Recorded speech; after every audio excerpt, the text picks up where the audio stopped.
To California from Massachusetts in the later of those years to join the Santa Barbara Condors for 81 and 82.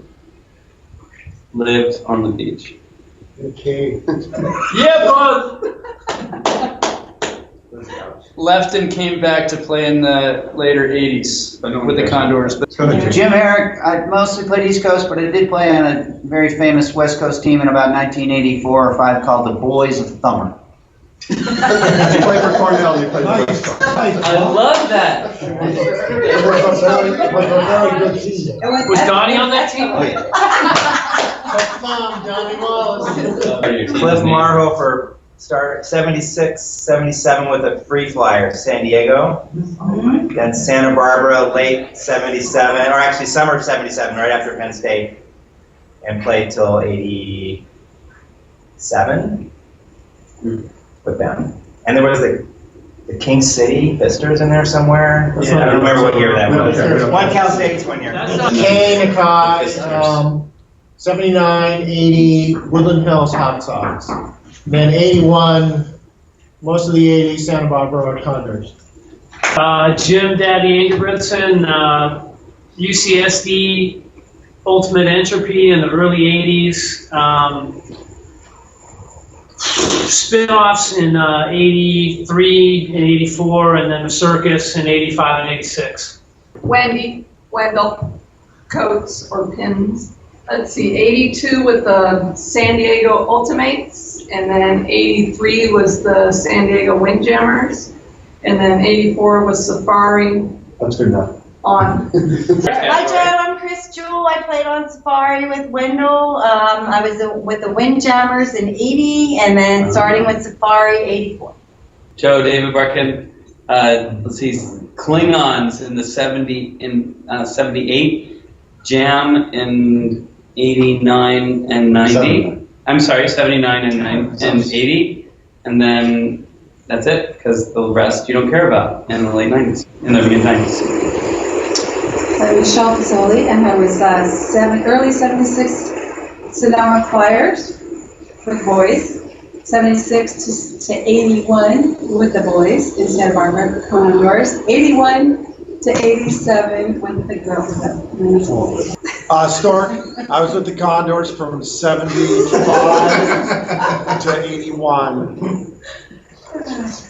Then briefly with Foothill Institute of Frisbee Culture. And then we coached and played 1 year with the Irvine Mudsharks. Barbara in late 73 and played through that era that you're interested in. Dan Roddick, when you started playing, Ultimate, you played with a master on the East Coast. When you moved to the West Coast, talk to me about the transition that you felt was made from your transition from the East Coast to the West Coast. Well, I think we still played master because there was the 1 year, the Amherst event, where we had an East Coast labeled master, and the West Coast disc was the 165. 77. 77? Right. Nice. That was. What does the master look like? What's in comparison? It had the guy going through space. 77 regionals. Right. And there was the same art was on the gold label in the middle. A stamp, right. Sticker. But my point was, when you first started playing in LA. Excuse me one second. When I came to Whammo, we were still all playing with the master. The LA team played with the master. Right. In what year? Everybody was playing with the master. We never played with the master. No, I'm sorry. Wow. Ever. All connected teams were playing with the master. We knew when we first talked to you that you were an oddity, that you were playing with 141 maybe? We played with the Super Pros before we played with the 141, before we played with the 165. Did you get that, Joe? When I first talked to TK about Ultimate, they said they were playing in Santa Barbara with a Super Pro. Wow. And I said, well, Is that 141?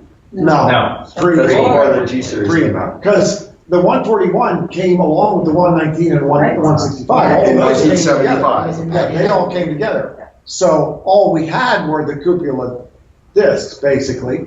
And so everybody, except you guys, as far as we know, we're playing with the 165. No, we need With a the master. masters. With the master, I'm sorry, with the master, mostly black. Yeah. Was that a There was black, that was a white. black? Yeah, fence? black Was and that- white. It only came in 2 colors. Which was Black and soft, white. which was soft. Those are the colors. Okay, side story, Joe, side story. When I came to Whammo, I said, what's the deal with the registration of the masters? Because that was a big deal. You could register your master. If you lost it, then somebody would turn it in and it would be returned to you. And this secretary said, oh, we have all the registrations here in this little office. I went to the office and there were thousands of certificates that had been sent in from master owners that had their number on it. And I said, well, have you had anybody that's reported one found? And she said, yeah, we've had some of those too. I said, have those two sets ever intersected? No. So when, So it's for not, it's for not. They never ever returned one, never found a match. The Venn diagrams never intersected. When Joe, this is TK, when we played Penn State in 77, we had the option to play with a master or 165.